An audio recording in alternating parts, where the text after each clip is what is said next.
Hello friends, this is Sadhana. Welcome to our channel mission possible. आशा है आप सब स्वस्थ होंगे। मैं भी स्वस्थ हूँ और आपके सामने पर प्रस्तुत हूँ नए टॉपिक के साथ इंक्लूसिव एजुकेशन, है ना। तो आज हम लोग बेसिकली इंक्लूसिव एजुकेशन यानी कि समावेशी शिक्षा के बारे में पढ़ेंगे। अभी तक हमने सीडीपी की 21 क्लासेस कंप्लीट कर ली हैं और ये जो सीडीपी कोर्स सीरीज है ये आपका थोड़े दिनों में 2-3 दिनों में कंप्लीट हो जाएगा, है ना।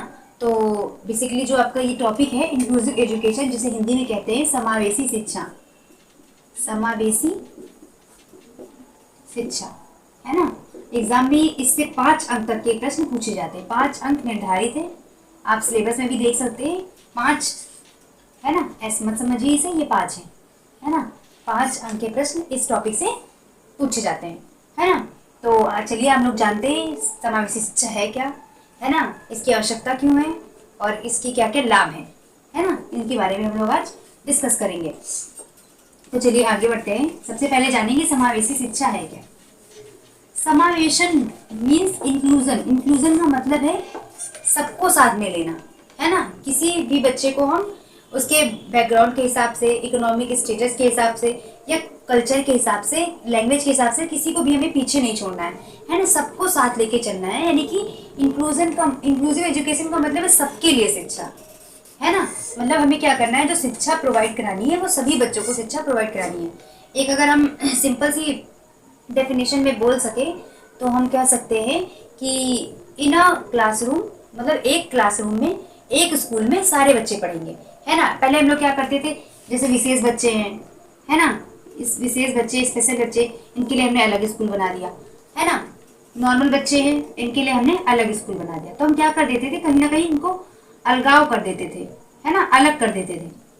तो ये क्या करना है, हमें किसी को अलग नहीं करना है, बल्कि एक ही छत के नीचे सबको एजुकेशन प्रोवाइड करानी है, उनकी नीड्स के हिसाब से, उनके इन जो भी रुचि है, इंटरेस्ट है, उनके हिसाब से और उनकी आवश्यकता के हिसाब से, है ना। किसी बच्चे को हमें उसकी कोई भी डिसेबिलिटी को देख के या एक्स्ट्रा एबिलिटी को देख के हमें उसको अलग नहीं करना है ना। उसके लिए उस हिसाब से प्रोग्राम, एजुकेशन प्रोग्राम प्लान करना है, बल्कि उसको अलग नहीं करना है ना। तो चलिए शुरू करते हैं हम लोग। तो बेसिकली जो सेग्रीगेशन है यानी कि अलगाव, segregation, segregation is the against the law of nature। यानी कि अलगाव क्या है, प्रकृति के नियम के ही विरुद्ध है। तो हम लोग अलगाव कैसे कर सकते हैं, है ना। तो कहने का मतलब है कि जब ईश्वर ने ही हम लोगों में भेद नहीं किया तो हम लोग क्यों कर सकते हैं वो भेद, हम लोग क्यों भेद करेंगे, है ना। तो शिक्षा में हमें क्या करना है, हर व्यक्ति को शिक्षा दिलानी है, हर बच्चे को शिक्षा दिलानी है ना। हर ये सुनिश्चित करना है कि प्रत्येक बच्चे तक एजुकेशन की सुलभ पहुंच निर्धारित हो सके, है ना। तो बेसिकली डिफरेंसेस क्या क्या होते हैं, किन किन जो समावेशी शिक्षा होती है ये क्या करती है, बच्चे को उसके कल्चर, उसको मतलब नहीं है आप किस कल्चर से आ रहे हो, मतलब का मतलब वो आप जानकारी रखेगा, लेकिन इस बेस पे आपको अलग नहीं किया जाएगा कि आपका कल्चर अलग है ना, या फिर लैंग्वेज, है ना, या फिर आपकी कोई एबिलिटी या डिसेबिलिटी आपको सामने आ रही है देखने में, तो उसकी वजह से आपको सेग्रीगेट नहीं किया जाएगा, है ना। तो बेसिकली हम लोग कह सकते हैं नॉर्मल शब्दों में कि इंक्लूसिव एजुकेशन क्या है, स्पेशल बच्चे प्लस नॉर्मल बच्चे, ये दोनों एक जगह पढ़ेंगे, इसी को हम कहेंगे इंक्लूसिव एजुकेशन, है ना। एक जगह पढ़ेंगे का मतलब ये है कि जो स्पेशल बच्चे होंगे या जो भी बच्चे होंगे उनको हम क्या करेंगे, उनकी नीड के अकॉर्डिंग एजुकेशन प्रोवाइड करेंगे, उनकी जैसी क्षमताएं होंगी उसके हिसाब से। हमें क्या करना है, यहाँ पे किसी की डिसेबिलिटी को नहीं टैकल करना है, यानी कि डिसेबिलिटी को नहीं देखना है कि आपके अंदर ये अक्षमता है, ये कमी है, इसलिए आपको सेग्रीगेट किया जा रहा है, बल्कि हम बच्चों में क्या है, वो किस क्षेत्र में बेहतर कर सकते हैं, उनकी रुचि क्या है, उनके इंटरेस्टेस क्या है, उस हिसाब से हमको उन बच्चों को पढ़ाना है। ये नहीं करना है कि आप में ये समस्या है तो आप अलग जाइए। हर तरह से इन्वायरमेंट को क्या करना है, एक्सेसिबल बनाना है, सुगम्य बनाना है ना, ताकि हर बच्चा क्या करे, एजुकेशन ले सके, है ना। तो जैसे कि आज 18 मई है, आज डे भी था ग्लोबल एक्सेसिबिलिटी अवेयरनेस डे, यानी इसका क्या मतलब था कि हमें क्या करना है, एक्सेसिबल बनाना है वातावरण को। तो उसी तरह जो एजुकेशन है ये सबके लिए फ्लेक्सिबल हो, एक्सेसिबल हो, है ना। इंक्लूसिव एजुकेशन में क्या होता है, हम बच्चे को उसकी आवश्यकता के अनुसार सुविधाएं प्रदान करते हैं, है ना। तो ये थी बेसिकली स्पेशल वो इंक्लूसिव एजुकेशन की बात, है ना। आगे बढ़ते हैं हम लोग। तो बेसिकली इंक्लूसिव एजुकेशन क्या थी कि जो हर बच्चे को, चाहे वो किसी भी बैकग्राउंड का हो, कल्चर का हो, या उसको कोई डिसेबिलिटी हो, सारे बच्चों को क्या करती है, सीखने के लिए अलाउ करती है, अनुमति प्रदान करती है, और उनके हिसाब से प्रोग्राम्स, एजुकेशनल प्रोग्राम्स डेवलप करने की प्रयास करती है ना। मतलब कि जो ये सिस्टम है, इंक्लूसिव एजुकेशन सिस्टम है, इसमें बच्चा नहीं बदलेगा सिस्टम के लिए, सिस्टम बदलेगा बच्चा के लिए, है ना। यानी कि सिस्टम में बच्चे के हिसाब से हमें परिवर्तन करने पड़ेंगे, उसकी नीड के अकॉर्डिंग, इंटरेस्ट के अकॉर्डिंग, या उसकी जो भी आवश्यकता है उसके अकॉर्डिंग, बल्कि बच्चे में चेंज नहीं करेंगे हम सिस्टम के अकॉर्डिंग, है ना। तो ये था इंक्लूसिव एजुकेशन के बारे में। आगे हम जानेंगे वाई इंक्लूसिव एजुकेशन, है ना। मतलब कि क्यों क्यों हम ये जो है प्रोवाइड करें इंक्लूसिव एजुकेशन, है ना।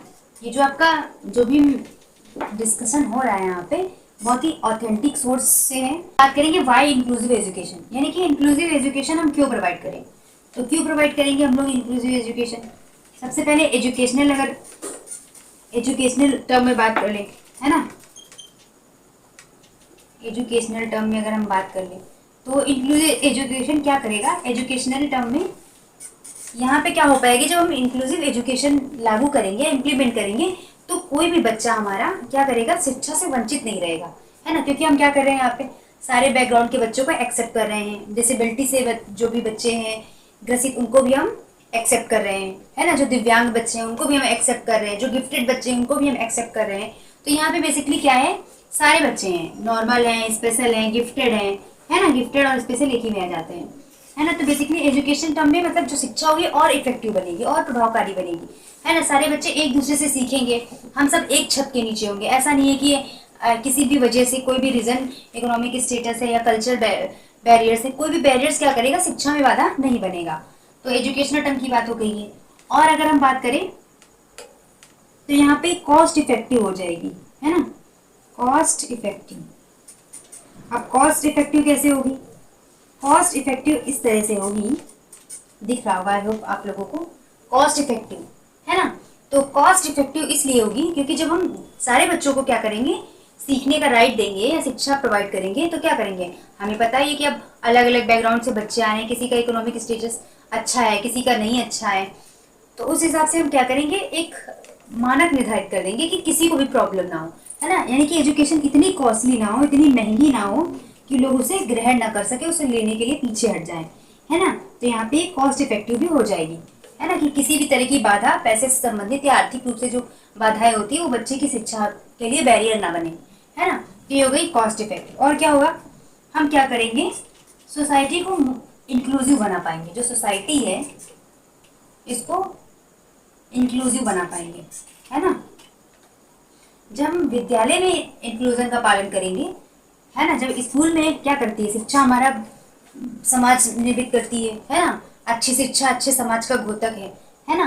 तो क्या हो पाएगा, जो एजुकेशनल टर्म, जब हमें एजुकेशन में इंक्लूजन दिखाई देगा तो सोसाइटी में भी दिखाई देगा, है ना। सोसाइटी में भी हम इसे इम्प्लीमेंट कर पाएंगे।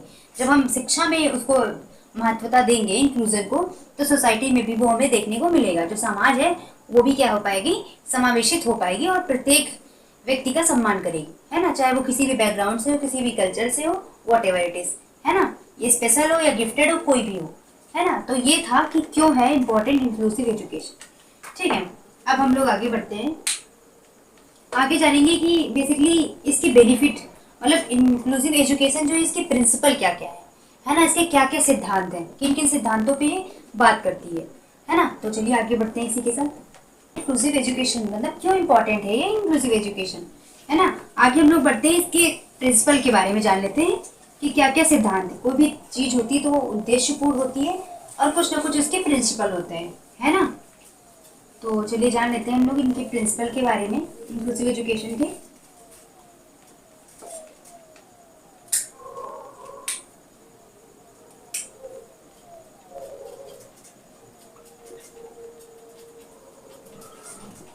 प्रिंसिपल ऑफ इंक्लूसिव एजुकेशन, है ना।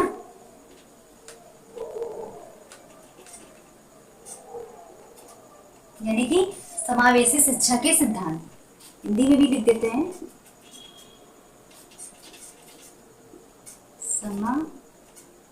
देशी शिक्षा के सिद्धांत।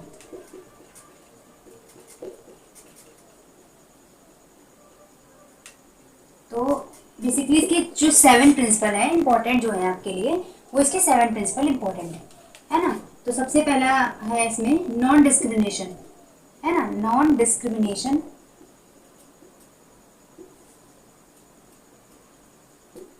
यानी कि जो भेदभावपूर्ण व्यवहार है इसको हमें नहीं करना है ना, इसको हतोत्साहित करना है।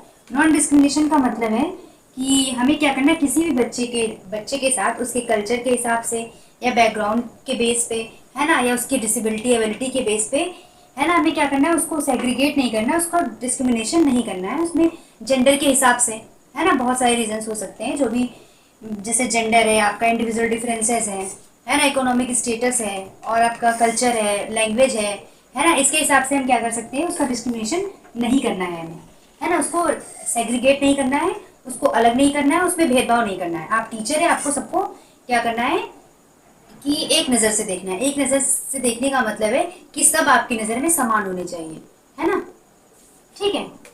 तो ये था नॉन डिस्क्रिमिनेशन के बारे में। फिर हम नेक्स्ट है मल्टीपल आइडेंटिटीज। मल्टीपल आइडेंटिटीज यानी कि क्या होता है, हर बच्चे में इंडिविजुअल डिफरेंसेस होते हैं अलग अलग तरीके से। तो आपको क्या करना है, उनके जो बच्चे हैं उनकी अलग अलग क्षमताओं को पहचानना है ना, और उसी के हिसाब से आपको क्या करना है, एजुकेशन प्रोवाइड करनी है, उसी के हिसाब से आपको उनको गाइडलाइन देनी है ना, फैसिलिटेट करना है उन्हीं के हिसाब से।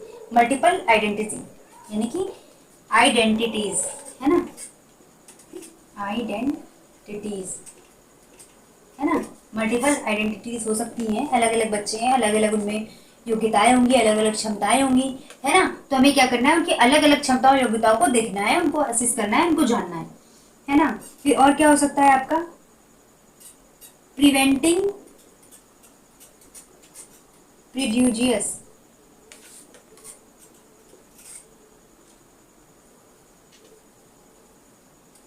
यानी कि पूर्वग्रह। पूर्वग्रह का मतलब होता है कि यानी जो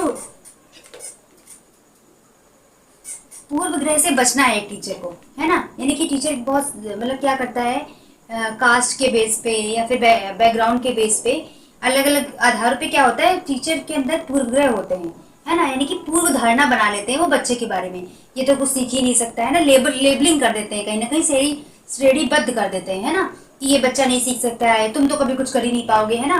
तो ये क्या करना है, जो पूर्व ग्रह है इनसे एक शिक्षक को बचना है ना। अपने मन में किसी भी तरह की पूर्व ग्रह नहीं लाने। मान लो कोई बच्चा एक दो तीन बार मिस्टेक कर रहा है, गलती पे गलती कर रहा है, तो आपको उसको आइडेंटिफाई करना है कि उसको मिस्टेक कहाँ पे हो रही है। हो सकता है आपके टीचिंग मेथड में कोई प्रॉब्लम हो, है ना, हो सकता है वो टीचिंग उतनी इफेक्टिव नहीं हुई हो, है ना। तो हमें क्या करना है, बेसिकली अगर बच्चा फेल हो रहा है तो हमें ये मानना है कि सिस्टम फेल है, ये नहीं मानना है कि ये बच्चा पैदा ही फेल होने के लिए हुआ है ना।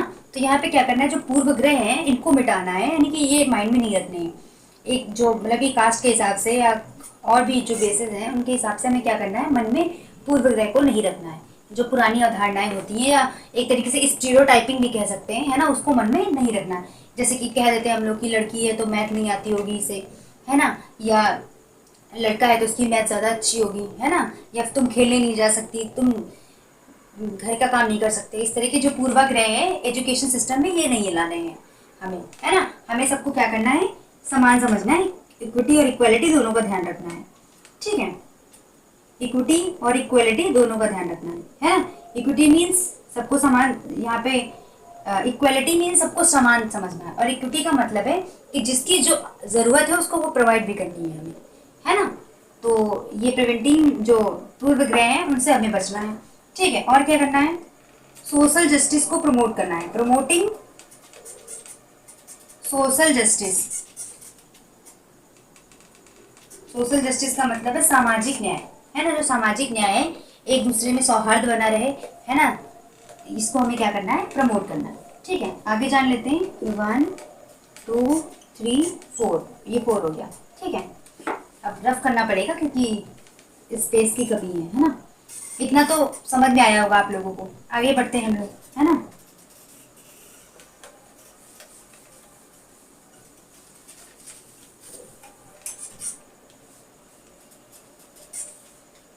और क्या करना है, एप्रोप्रिएट मटेरियल्स यूज करने हैं, एप्रोप्रिएट टीएलएम यूज करने हैं, या टीचिंग लर्निंग मटेरियल जो है एप्रोप्रिएट यूज करना है, जैसी बच्चे की योग्यता क्षमता है उसके हिसाब से, है ना। मान लीजिए कोई स्पेशल बच्चा है तो हमें स्पेशल तरह से उसको गाइडलाइन देनी है ना। उसको ज़्यादा सीखने की जरूरत है, उसके लिए ज़्यादा हमें एफर्ट डालने पड़ेंगे, है ना।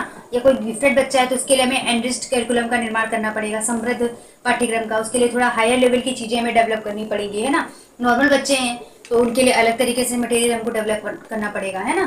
तो क्या करना है, हमें एप्रोप्रिएट टीएलएम मटेरियल्स को निर्माण करना है, उनको इम्प्लीमेंट करना है, ठीक है।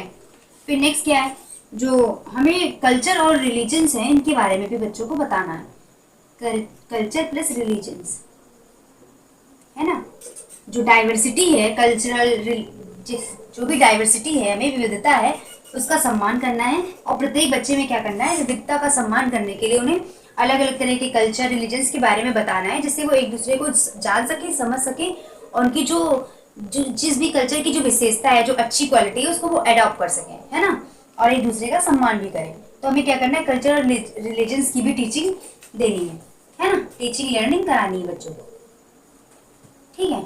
ठीक है, कल्चर रिलीजियस के बारे में हमको टीचिंग लर्निंग करानी है। उसके बाद में हम क्या करेंगे, एडेप्टेशन की प्रक्रिया भी हमें अपनानी है ना।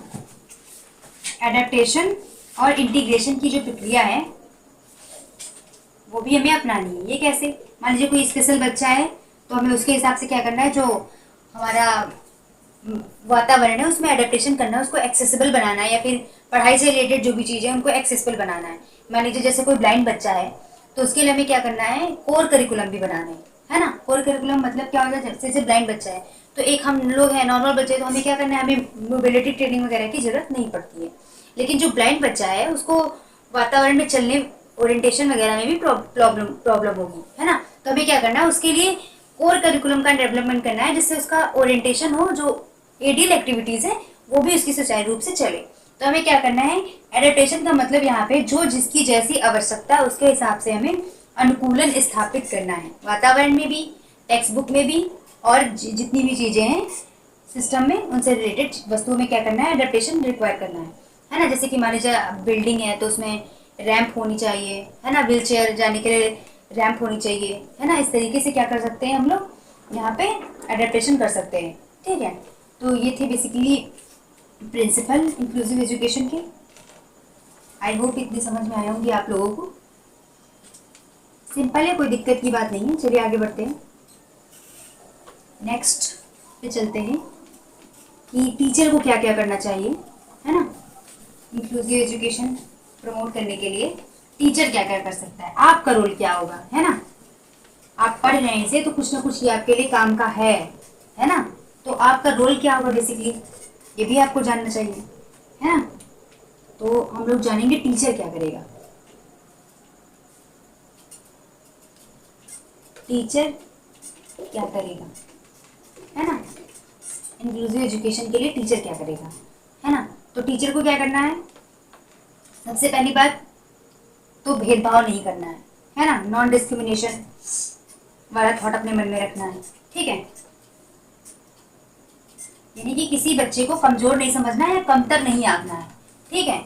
आपको अपनी सेवाएं, फैसिलिटेशन सारे बच्चों को प्रोवाइड कराना उनकी नीड के हिसाब से, है ना। तो नॉन डिस्क्रिमिनेशन नहीं करना है, जो कि पहला ही प्रिंसिपल है इंक्लूसिव एजुकेशन का, इसका हमें पालन करना ही करना है। और हम लोग क्या कर सकते हैं, डिफ्रेंशिएट इंस्ट्रक्शन का यूज करना है ना। डिफ्रेंशिएटेड इंस्ट्रक्शन का यूज करना है, यानी कि विभेदी अनुदेश, ठीक है। मतलब कि सारे बच्चों पे एक ही चीज लागू नहीं हो सकती, है ना। मान लीजिए कि जो सेम इंस्ट्रक्शन है वो हर बच्चा फॉलो नहीं कर सकता। मान लीजिए कोई एसडी का बच्चा है, आप आए और आपने लेक्चर मेथड में हर चीज़ बता दी, या मान लीजिए आपकी क्लास है, इंक्लूसिव एजुकेशन की क्लास है, या इंक्लूसिव सिस्टम है, आप पालन कर रहे हैं, किसी स्कूल में आप टीचिंग कर रहे हैं, वहाँ पे इंक्लूसिव एजुकेशन चलती है। क्लास में हर तरह के बच्चे हैं, आपका आईडी बच्चा भी बैठा है, एएसडी बच्चा भी बैठा है, एसएलडी बच्चा भी बैठा है ना। और वहाँ पे नॉर्मल बच्चे भी बैठे। आप आए, आपने एक माइंडसेट किसका रखा, नॉर्मल बच्चों का, है ना। और आप लेक्चर मेथड के हिसाब से पढ़ा के चले गए। लेकिन क्या हुआ, क्या वो जो आपने पढ़ाया वो इफेक्टिव रहा आईडी बच्चे के लिए या एएसडी बच्चे के लिए? ऐसा नहीं है ना, तो हमें क्या करना है, डिफरेंशिएटेड इंस्ट्रक्शन का यूज करना है। मतलब हर बच्चे के लिए जितने मतलब कि बच्चे हैं उनके हिसाब से क्या करना है, आपको अनुदेश देना है अलग अलग तरीके से, है ना। मान लीजिए जो एसडी बच्चा है तो वो हो सकता है लेक्चर मेथड से ना सीखे, कुछ वो कॉन्क्रीट वे में सीखना पसंद करें, है ना, देख के चीज़ों को ज़्यादा समझते हैं वो लोग, विजुअल क्लूज वगैरह। एसडी बच्चे जो होते हैं, ऑटिज्म वाले बच्चे, वो विजुअल क्लूज से ज़्यादा चीज़ें सीखते हैं, है ना। तो हमें क्या करना है, प्रत्येक बच्चे की आवश्यकता को ध्यान में रखते हुए अपनी टीचिंग लर्निंग प्रोसेस को कंटिन्यू करना है ना। तो ये था विभेदी इंस्ट्रक्शन के बारे में। और क्या कर सकते हैं हम लोग, आईपी डेवलप करते हैं, है ना, आईपी डेवलप करते हैं, ठीक है। आईपी डेवलप करने का मतलब है, इसको कहते हैं, इसका फुल फॉर्म भी एग्जाम में आ जाता है, इंडिविजुअलाइज एजुकेशन प्रोग्राम, है ना। तो आईपी का मतलब है कि आप आईपी बाल केंद्र शिक्षा का पालन करती है ना,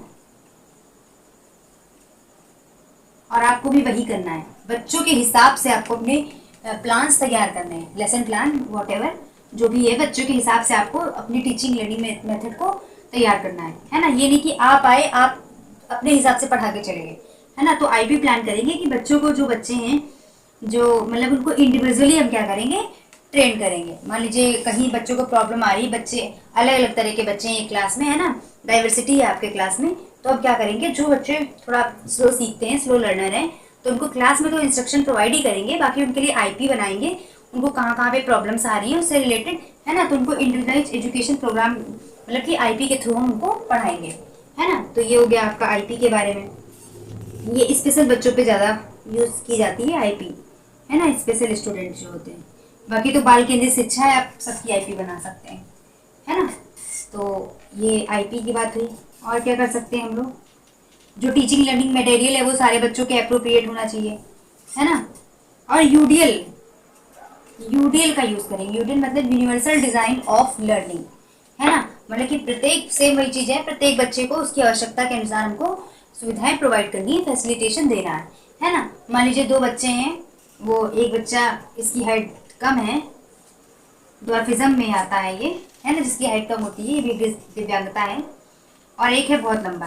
तो हमें क्या करना है कि उसके हिसाब से क्या करना है, एडेप्टेशन करना है। जो ये बच्चा है इसके हिसाब से हमें सीटों का एडेप्टेशन करना है, फर्नीचर का एडेप्टेशन करना है ना। तो ऐसा नहीं पता चला ये सीट में बैठा तो उसको ये बोर्ड ही नहीं दिख रहा है ना। तो हमें क्या करना है, उसके हिसाब से एडेप्टेशन करना है। यूडेल का मतलब ही यही है कि सब सीखें, है ना, एक डिज़ाइन होना चाहिए लर्निंग का जो सबके लिए एक्सेसिबल हो, है ना। तो ये हो गया आपका टीचर क्या करेगा उसके बारे में। और क्या कर सकता है टीचर, है ना। और ये आपका बाला एक होता है, बाला, ठीक है, ये गाना वाला बाला नहीं है ना। यानी कि बिल्डिंग एज लर्निंग एड, ठीक है, बिल्डिंग एज लर्निंग एड, यानी कि जो बिल्डिंग है उसको कहीं ना कहीं हमें लर्निंग प्रक्रिया में उसको भी सम्मिलित करना है। सबसे पहले तो उसको एक्सेसिबल बनाना है ताकि हर बच्चे की पहुंच वहां तक हो सके, विद्यालय तक, है ना, सुगम हो सके वो सबके लिए, ठीक है। दूसरा जो बिल्डिंग है, जैसे मान लीजिए आप देखते हैं प्रिंट रिच इन्वायरमेंट होता है, कहीं पोएम छपी हुई है, कहीं कुछ है, स्टोरी छपी हुई है, बिल्डिंग स्कूल वगैरह में आप देखते होंगे। तो बिल्डिंग को क्या करना है, बिल्डिंग को भी लर्निंग एड के रूप में हमें इस्तेमाल करना है ना। तो ये हो गया बेसिकली टीचर क्या करेगा, किस तरह से वो इंक्लूजन को प्रमोट कर सकता है या किस तरह से इंक्लूसिव इन्वायरमेंट को वो बनाए रख सकता है। लोग आगे बढ़ते हैं, ठीक है। आगे आप लोग जानेंगे क्या क्या बेसिस है जिनके हिसाब से डिफरेंसेस हो सकते हैं, है ना, क्या क्या डाइवर्सिटी हो सकती है, बच्चों में विविधता क्या क्या हो सकती है ना, किस किस तरह के बच्चे आपको एक इंक्लूसिव क्लासरूम में देखने को मिल सकते हैं। तो क्या हो सकता है आपका कल्चर के हिसाब से, है ना, है ना, कल्चर के हिसाब अलग अलग कल्चर के बच्चे आपको मिल सकते हैं, है ना। इंडिया तो वैसे भी डाइवर्सिटी के लिए जाना जाता है, विविधता के लिए, है ना। तो क्या हो सकता है, अलग अलग कल्चर के बच्चे आपको एक क्लासरूम में देखने को मिल सकते हैं, है ना। और क्या हो सकता है, लैंग्वेजेस में भी डिफरेंस देखने को मिलेगा, है ना। हमारे यहाँ का लैंग्वेजेस भी बहुत सारी हैं, है ना। जैसे कि एक दोहा है कि कोस कोस पे बदले पानी, चार कोस पे पानी, है ना, ऐसा करके। तो लैंग्वेजेस, भाषाई विभिन्नता भी हमें देखने को मिलेगी, है ना, एक इंक्लूसिव क्लासरूम में, ठीक है। और क्या होगा, एबिलिटीज के हिसाब से बच्चे अलग अलग होंगे, है ना, सबकी क्षमताएं अलग अलग होंगी, और क्या होगा, इंटरेस्ट अलग अलग होंगे सबके, ठीक है। और क्या होगा, इकोनॉमिक स्टेटस भी अलग अलग हो सकता है, होता ही है ना। बैकग्राउंड अलग अलग सबका हो सकता है। मान लीजिए कोई बच्चा है ना, उसकी फैमिली में वो पहला ही फर्स्ट जनरेशन हो जो स्कूल जा पा रही हो, है ना, तो उसके लिए अलग होगा एजुकेशन का मतलब, कि उसके लिए थोड़ा चीज़ें स्टार्टिंग में डिफिकल्ट हो सकती है ना, समझने में।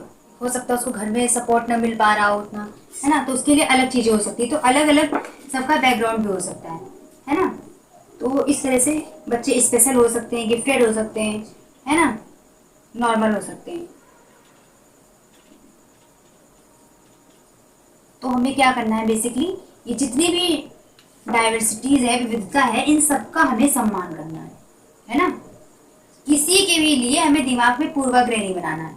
मान लीजिए जो थोड़ा पिछड़े बैकग्राउंड से है ना, बैकवर्ड बैकग्राउंड का है, तो उसके लिए हमने क्या कह दिया, तुम्हारे घर में कोई पढ़ा था जो तुम पढ़ोगे, है ना, इस तरह से हम नहीं कह सकते। या इस तरह के मन में हमें धारणाएं नहीं बनानी है ना। या फिर मान लीजिए कोई स्पेशल बच्चा है, तो हमने उससे ये कह दिया तुम पढ़ लिख के क्या कर लोगे, है ना। तो इस तरह से हमें मन में ये नहीं रखना है कि तुम नहीं सीख सकते। बच्चों की कमियां नहीं देखनी है, बल्कि हमें क्या करना है, उनकी एबिलिटीज देखनी है, उनमें क्या अच्छा है, वो किस क्षेत्र में अच्छा कर सकते हैं, या उनकी खूबियां क्या हैं, अच्छाइयाँ क्या हैं, हमें वो देखना है ना, वो आइडेंटिटी करना है। कमियां नहीं आइडेंटिटी करनी है ना। तो बेसिकली यही था कि हमें इन सब बेसिस पे बच्चों में डिस्क्रिमिनेशन नहीं करना है ना। और जो बच्चा जिस भाषा में सीखे, भाषा का मतलब है कि जो भी उसकी लैंग्वेज है, रीजनल लैंग्वेज, स्टार्टिंग की जो शिक्षा होती है वो रीजनल लैंग्वेज में दी जाती है ना। तो हमें बच्चे को उसकी आवश्यकता और नीड और इंटरेस्ट के हिसाब से सिखाना है, एज के हिसाब से, है ना। तो बेसिकली ये था कि क्या क्या डिफरेंसेस बच्चों में हो सकते हैं, है ना। नेक्स्ट हम लोग आगे बढ़ते हैं। आप लोग नोट भी कर सकते हैं, है ना, बाकी सुनेंगे भी तो समझ में आ रहा होगा। नोट कर लेंगे तो अच्छी बात है, रिवीजन में आसानी होगी, है ना। आगे हम लोग जानेंगे बेसिकली पहले क्या था। पहले क्या होता था, जो स्पेशल स्कूल होते थे स्पेशल बच्चों के लिए, है ना, इनको अलग कर दिया हमने। और क्या, सबसे पहले एजुकेशन चलती थी, नॉर्मल एजुकेशन, है ना, स्टार्टिंग में नॉर्मल एजुकेशन, है ना, मतलब ठीक है, एजुकेशन नाम का कॉन्सेप्ट आ गया, स्कूल खुल गए, ठीक है, नॉर्मल स्कूल खुल गए, है ना।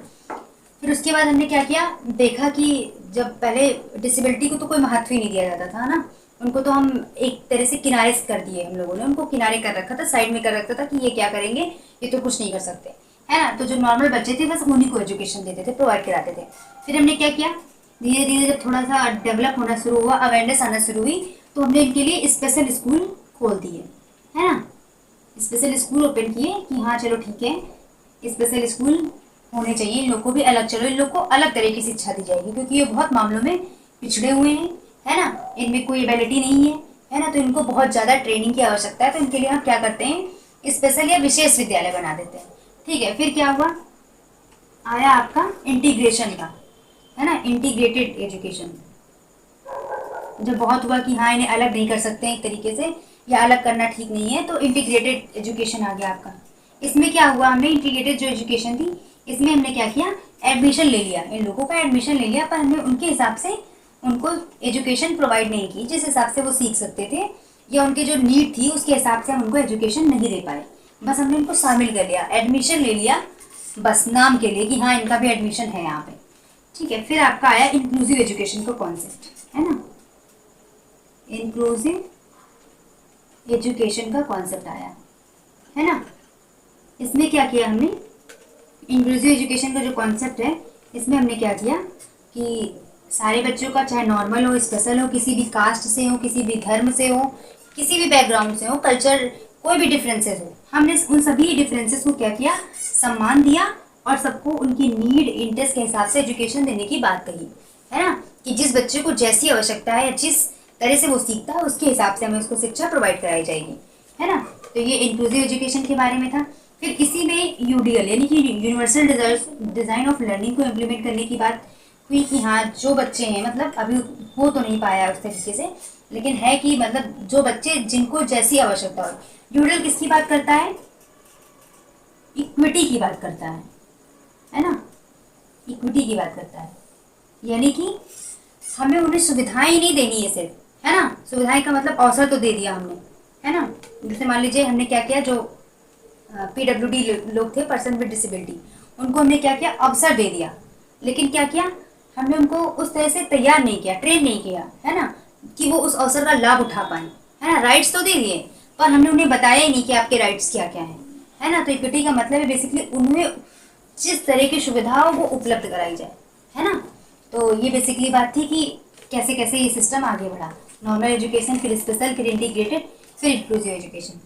ठीक है, अब हम थोड़ा सा अंतर जान लेंगे इंक्लूसिव एजुकेशन और इंटीग्रेटेड एजुकेशन में, है ना। तो ज़्यादा कुछ अंतर तो है नहीं वैसे, या बहुत ही बड़ा अंतर है कहने को तो, कि इंक्लूसिव एजुकेशन में हम सारी फैसिलिटीज़ दे रहे हैं उसको, उसकी योग्यता, आयु स्तर, क्षमता, रुचि के अनुसार उसको ट्रेन कर रहे हैं, है ना। तो ये आपका इंक्लूसिव एजुकेशन और ये इंटीग्रेटेड, है ना। तो इंक्लूसिव में क्या है कि हम क्या करेंगे, सिस्टम चेंज होगा बच्चे के लिए, है ना। तो सबसे पहले तो वेलकम करेंगे सभी को,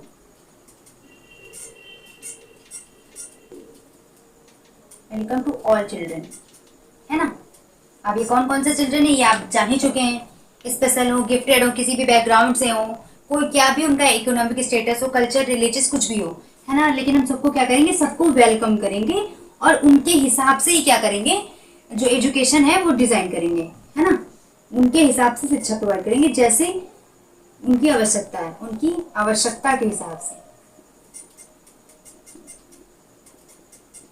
उनकी आवश्यकता के हिसाब से क्या करेंगे, शिक्षा प्रदान करेंगे, है ना।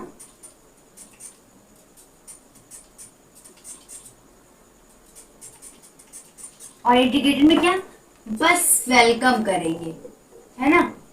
बाकी हमें मतलब नहीं है आप कुछ सीख रहे हैं या नहीं सीख रहे हैं, आपके दिमाग में कुछ जा रहा है या नहीं जा रहा है, आपको क्लास में हम जगह दे देंगे बैठने की, है ना। बाकी हम कुछ नहीं कर सकते आपके लिए, है ना।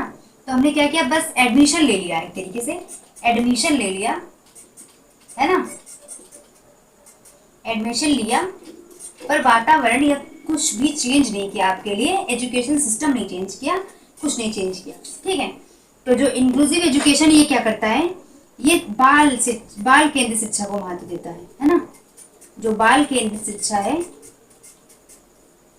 इसको महत्व देता है, यानी कि बच्चे केंद्र है शिक्षा का, बच्चे जैसा चाहेंगे, जो भी उनकी आवश्यकता है, इंटरेस्ट है, उसके हिसाब से वो सीखेंगे। यहाँ पे हमने क्या किया, बस एडमिशन ले लिया, वेलकम कर लिया उनका, बाकी उनके हिसाब से ना सिस्टम में चेंज किया, ना एजुकेशन में चेंज किया, कुछ नहीं बदला, बस एडमिशन ले लिया। हाँ, एक वो दे दिया कि आप भी यहाँ आ सकते हो, है ना। लेकिन इंक्लूसिव एजुकेशन में क्या होता है, बच्चे के हिसाब से हम सिस्टम को चेंज करेंगे, बच्चा नहीं चेंज होगा सिस्टम के लिए, सिस्टम चेंज होगा बच्चे के लिए, ठीक है। तो ये था इंक्लूसिव एजुकेशन और इंटीग्रेटेड एजुकेशन में अंतर। आशा इतना समझ में आया होगा। आगे बढ़ते हैं हम लोग।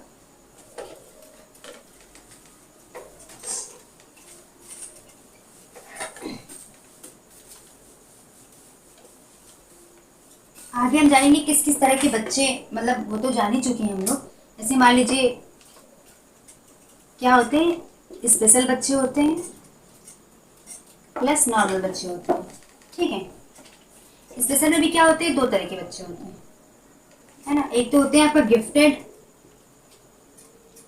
और स्पेशल, है ना। स्पेशल में बेसिकली जो गिफ्टेड होते हैं वो भी आ जाते हैं, और जो मतलब जिनका आईक्यू कम भी होता है वो भी आ जाते हैं। तो गिफ्टेड में क्या, बेसिकली आप जान ही चुके हैं, 130 प्लस आईक्यू होता है ना। और जो बाकी और बच्चे होते हैं, कुछ ऐसे बच्चे भी होते हैं जिनका आईक्यू 50 से भी नीचे होता है, 70 से भी बिलो होता है, या एवरेज भी होता है ना। तो हमें क्या करना है, सबके लिए हिसाब से, उनके हिसाब से प्लान तैयार करना है। नॉर्मल बच्चों का तो बेसिकली 90 से 109 110 तक हो सकता है ना, इस तरीके से हो सकता है। जो एवरेज बच्चे होते हैं या हम कह सकते हैं, ठीक है ना, एवरेज नहीं नॉर्मल कह सकते हैं, या औसत एक तरीके से कह सकते हैं, ठीक है। तो गिफ्टेड में क्या हो गया, 130 प्लस आईक्यू होगा, क्रिएटिव होंगे ये, है ना, क्रिएटिव होंगे, है ना।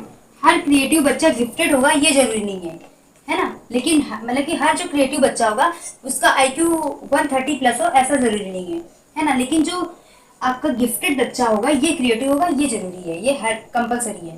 कंपलसरी का मतलब ही ऐसा तो हो नहीं है, जो गिफ्टेड है वो क्रिएटिव होगा, लेकिन जो क्रिएटिव है वो गिफ्टेड होगा ये नहीं कहा जा सकता है ना। ये मतलब ये ऐसा ज़रूरी नहीं है।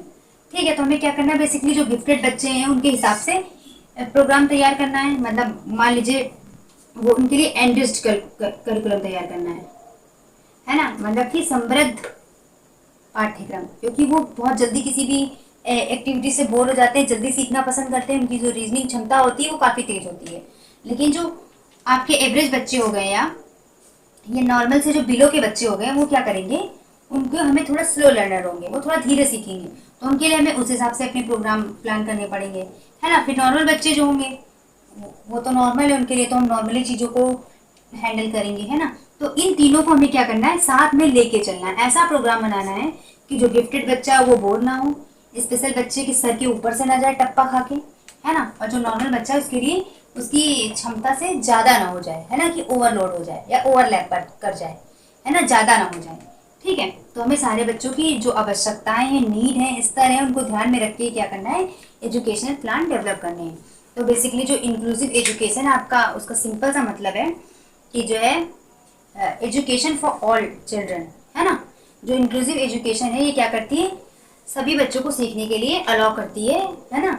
कि मतलब किसी भी बैकग्राउंड का बच्चा हो, किसी भी कल्चर का बच्चा हो, या कोई भी किसी भी प्रकार की डाइवर्सिटी है, आप स्कूल उसको आने से रोक नहीं सकते हैं, है ना। उसको सीखने का अधिकार है, शिक्षा का उसको अधिकार है ना। तो ये बेसिकली थी इंक्लूसिव एजुकेशन की बात, और समझ में आया होगा होपफुली। इम्पॉर्टेंट सेशन है आपके लिए। इंक्लूसिव एजुकेशन से 5 नंबर के क्वेश्चन बनते हैं। अभी इसी में एक दो टॉपिक आपको ये पढ़ने को मिलेगा कि मतलब कि स्पेशल चाइल्ड में भी अलग अलग तरह के बच्चे होते हैं, विजुअली इम्पेयरमेंट के होते हैं, IDD के होते हैं, ASD के होते हैं, SLD यानी कि स्पेसिफिक लर्निंग डिसेबिलिटी, इस तरह के होते हैं। ये सब अभी नेक्स्ट सेशन में आपको देखने को मिल जाएगा, है ना। तो बस 3-4 क्लासेस और बची हैं CDP की, फिर आपका CDP कोर्स सीरीज कंप्लीट हो जाएगी, सीटेड स्पेशल। फिर हम लोग नेक्स्ट सब्जेक्ट की तैयारी करना स्टार्ट कर देंगे। आप लोग कमेंट करके बता सकते हैं कि आप कौन सा सब्जेक्ट अब पढ़ना चाहते हैं, तो फिर उसी की प्रिपरेशन स्टार्ट कर देंगे, वरना फिर अपने हिसाब से मैं स्टार्ट करूँगी। कोई भी सब्जेक्ट EVS ले लेंगे, या हिंदी, इंग्लिश, मैथ्स। पढ़ना तो सभी है, लेकिन अगर आप लोग मान लीजिए कुछ पहले आपका मन है कि हाँ ये सब्जेक्ट हम पहले पढ़ना चाहते हैं, तो आप कमेंट करके बता सकते हैं। तो होपफुली अच्छा लगा हो आपको, समझ में आया हो, मेन चीज़ कॉन्सेप्ट आपका क्लियर होना चाहिए, बाकी कोई दिक्कत नहीं है। तो मिलेंगे नेक्स्ट सेशन में, तब तक के लिए बहुत बहुत धन्यवाद। All the very best. Preparation करते रहिए अपनी, और जुड़े रहिए मिशन पॉसिबल के साथ सीटेट की फुल प्रिपरेशन के लिए।